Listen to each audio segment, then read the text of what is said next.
So what we do right now is for the withdrawal. Okay.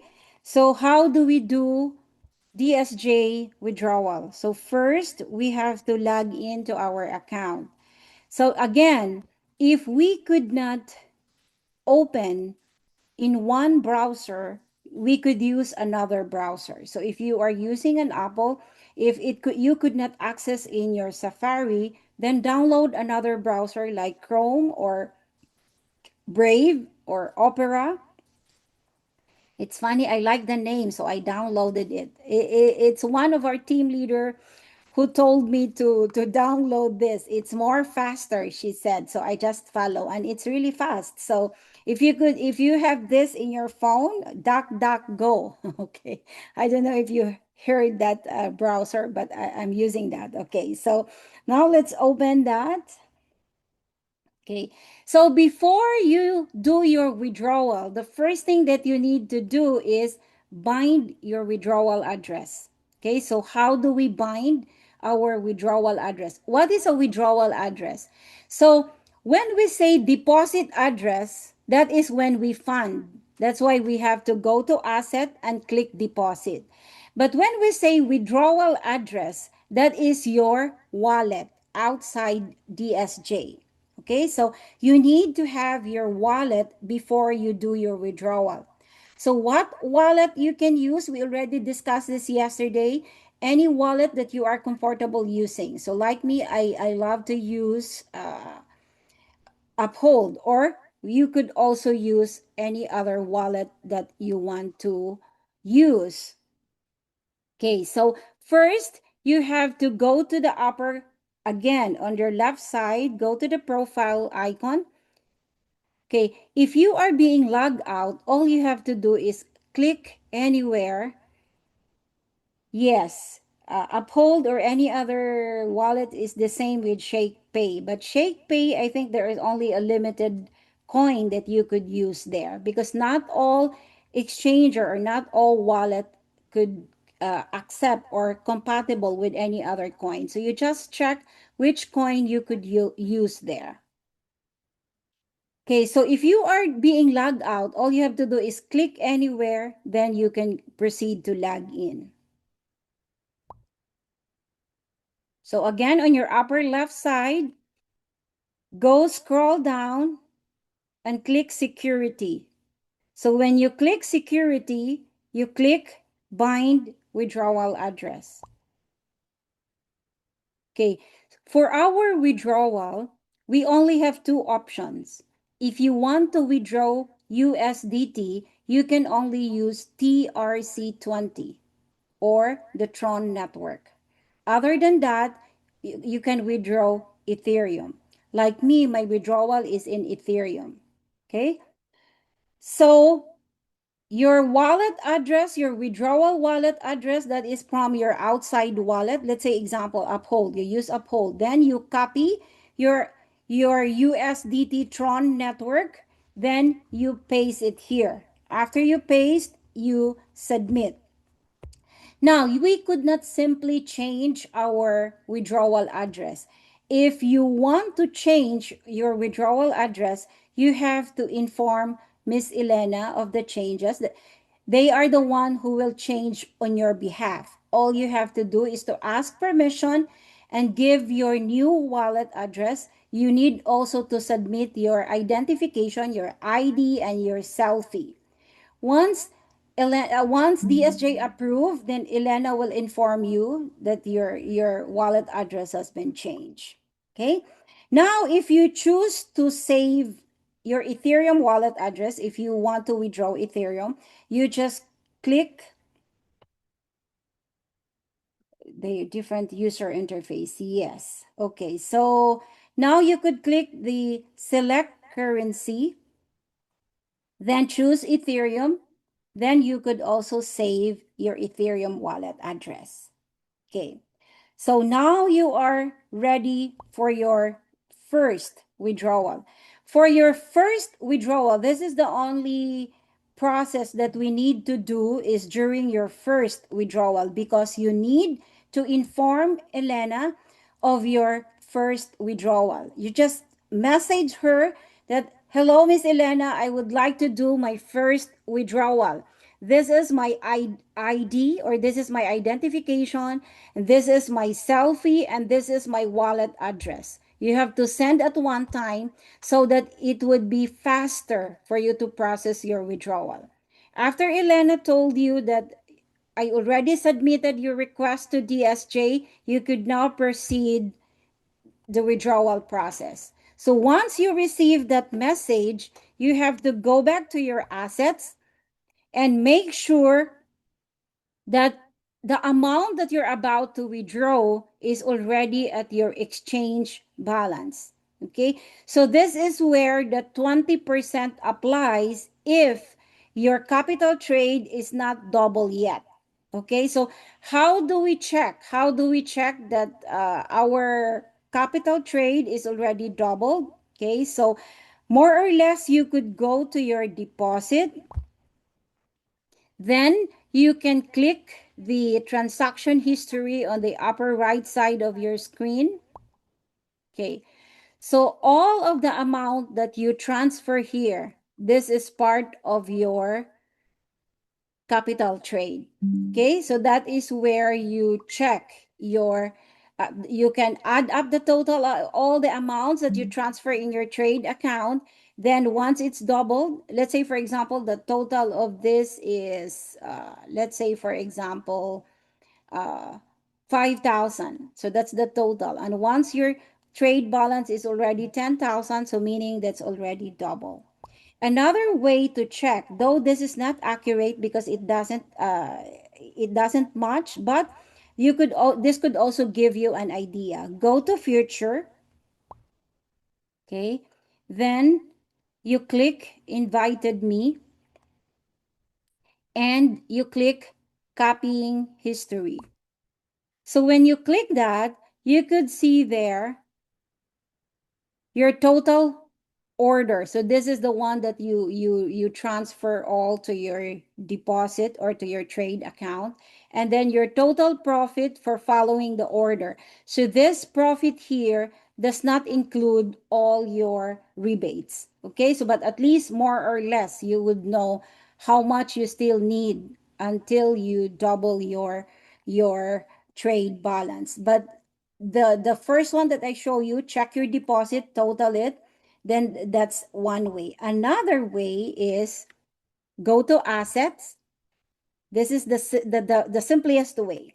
You click transfer, then you change this to trade to exchange because we need to withdraw, so we have to transfer it to exchange. So you would know that you don't have a penalty. You just transfer $1 here, right? $1. Okay, then confirm.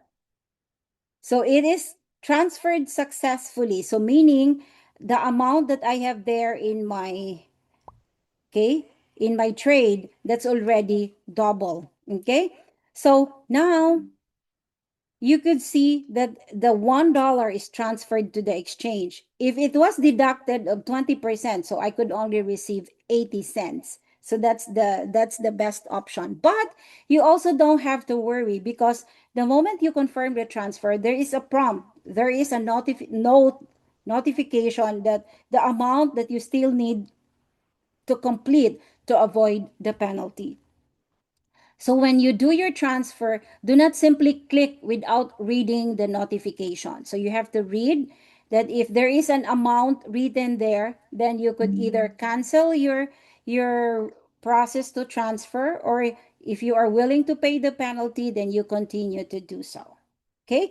Now, once it's already in your exchange, if your withdrawal is Ethereum, then you have to convert first before you do the withdrawal. Since the coin or the assets that you transfer from trade to exchange, that is USDT. So you click convert. This is, for example, if your withdrawal is Ethereum. So you just click the word max below the enter quantity. Okay, so you just click max so that all your balance would be included there. Then you change the BTC to ETC, ETH, done okay. Then now it's already you are now ready to convert your USDT to Ethereum. Then you just click exchange. Done. Okay. Then you go back to your assets. Okay, so you could see there it's still $1 in your exchange, but when you click exchange, it's no longer in your USDT. It's already in your Ethereum. So that is also your way to check that you already converted your USDT to Ethereum if your withdrawal is Ethereum. Okay, so where do you go? So all you have to do is, let's go back. Okay, once it's in your assets, you click exchange, then you will see it's already transferred from USDT to Ethereum. So it's already here. Now that's ready for withdrawal. That is the time that you go for your withdrawal. So here, the address that you save from the bind withdrawal address, that will automatically appear here. Here it appears here because I save all my wallet address. Okay, so now if my withdrawal is Ethereum, you have to change that to Ethereum, then it will appear. Now you could either click all, okay, then scroll down or scroll up so that the word confirm will appear. Okay, now after you do that, after you click confirm, sometimes it's still there, it doesn't disappear. That's why when you click it again, it will say insufficient funds. Okay, if you receive that notification, meaning you already completed the process. So all you have to do is go on the upper right. Again, there is here a transaction history. Then you would see here the last withdrawal is the status is under audit. Okay, so if you have that notification, okay, when you could see there under audit, meaning you already successfully requested for your withdrawal.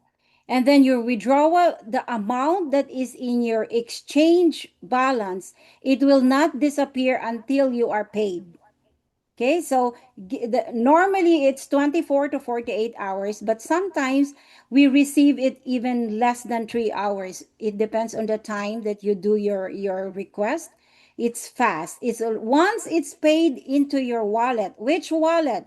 Your outside wallet. If you use SafePal, if you use G Crypto, if you use CoinsPH, or if you use Coinbase or Uphold or Kraken or any wallet that you use, it arrives there. Once it arrives in your wallet, it will disappear in your exchange balance.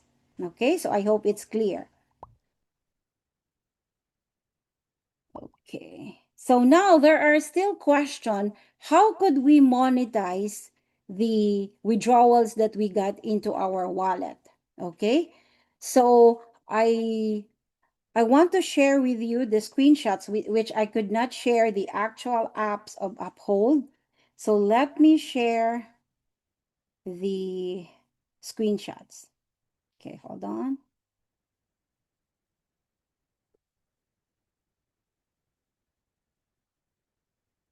Okay.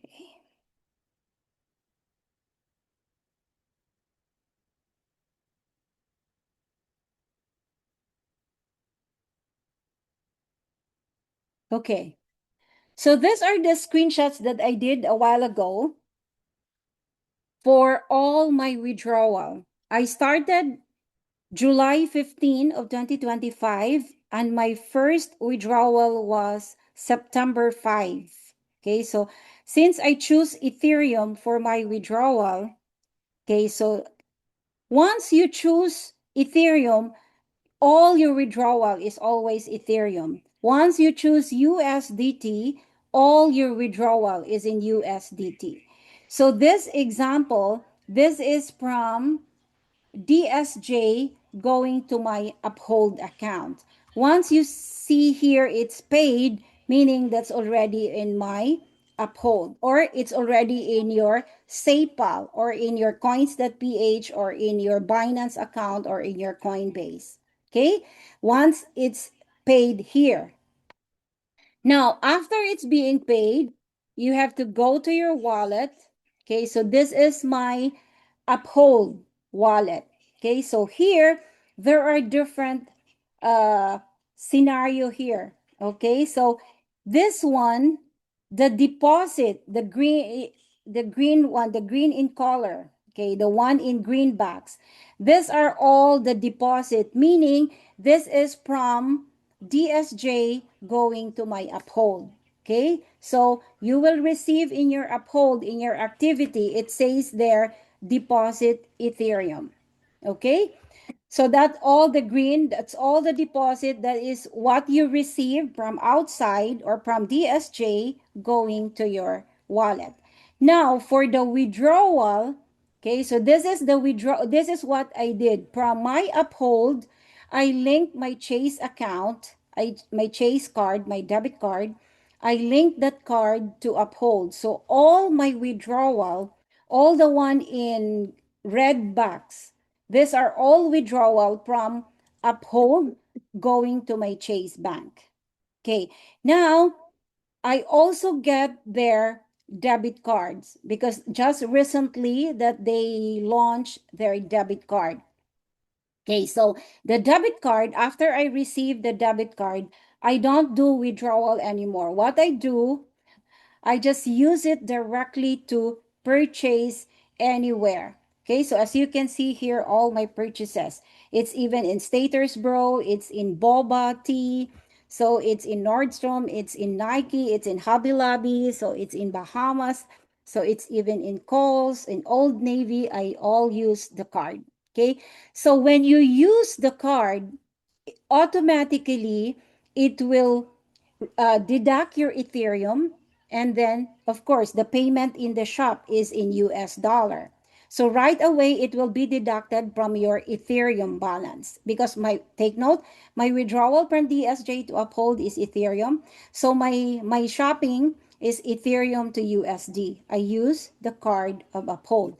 Now, Uphold has a program also of cashback. So while you are using their card, by the end of the month, you will also receive cashbacks, but their cashbacks is in Ripple or XRP. So that is why you have here in blue box, you have receive XRP. So this is my cashback of the spending. So every month, if you use the card, you will also receive an XRP. So in XRP, so I'll just keep it in my Uphold account. We all know what's the direction of Ripple, so just keep it there. So this is also another example. So the green one is the deposit. This is what I received from DSJ. And then the red one is my withdrawal. That's from Uphold going to my Chase Bank. And then the yellow one is my spending using my Ethereum with Uphold card. And then the blue box is the cashbacks. Okay. Now let's go to my Chase account. So all the withdrawal from your Uphold, meaning my Ethereum withdrawal, once I receive it in my Chase, it's all in USD. So I have 500, 170. So you see, even a small amount, I keep on withdrawing. 300, 100, 400, 200, 350, 1,278, 270. So who would tell, so please don't listen to the people outside saying that it's difficult to withdraw in DSJ. It's very easy.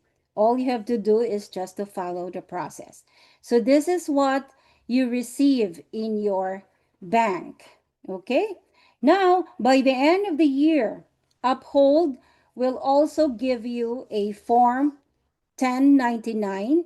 Okay, so that is for the tax year 2025. So you have here. So you don't have to worry because there is a note here. Transactions for which basis is not reported to the IRS. So you don't have to worry. It is you who will give this form to your tax preparer so that they could help you process for it. So here, my total amount recorded for 2025 is already total to $11,000. Okay, so you don't have to worry on that. Okay, so that is for the withdrawal, guys. So I hope this would help. If you want a copy of this, I will share this in our group chat so that you could show it to your prospect or to the person that you want that you want you to for them to join at DSJ. You could show this example that while earning crypto, it could be turned into US dollar or into peso.